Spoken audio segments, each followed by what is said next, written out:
अभिजीत दीपके को लगे 12 बड़े झटके। कोकरोच आंदोलन का हो गया बंटाधार। बेवजह शाह से टकराने का अंजाम देख लीजिए।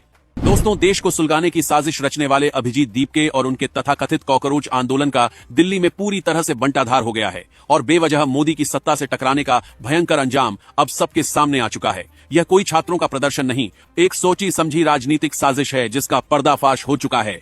पुलिस की घाइयों में तो फोन करने वाले इन उपद्रवियों को अब दिल्ली पुलिस योगी मॉडल के तहत चुन चुनकर सबक सिखाने वाली है और देश विरोधी ताकतों के इशारे पर नाचने वालों के लिए अब कोई हमदर्दी नहीं बची है। मोदी सरकार ने स्पष्ट कर दिया है कि वह किसी भी ब्लैकमेलिंग के आगे झुकने वाली नहीं है।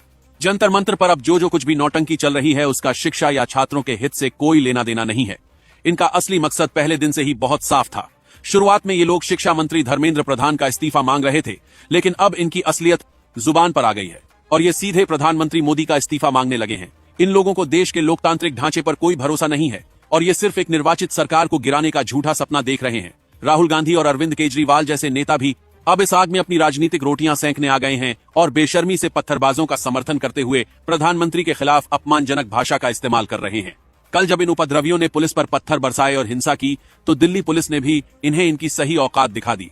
लाठियां खाने के बाद ये डरपोक लोग रोते हुए हाईकोर्ट भागे ताकि पुलिस की कार्रवाई को रुकवाया जा सके, लेकिन वहां भी इन्हें करारा तमाचा मिला। कोर्ट ने इनकी तुरंत सुनवाई की मांग को लात मार दी और साफ कहा कि अदालत को अपनी इस घटिया राजनीति में मत घसीटो। अब दिल्ली पुलिस ने अपना असली एक्शन शुरू कर दिया है और कनॉट प्लेस से लेकर संसद मार्ग तक 5 FIR दर्ज कर ली गई हैं। सीसीटीवी फुटेज खंगाले जा रहे हैं और अब एक एक उपद्रवी की पहचान करके उनसे सरकारी संपत्ति के नुकसान की वसूली की जाएगी।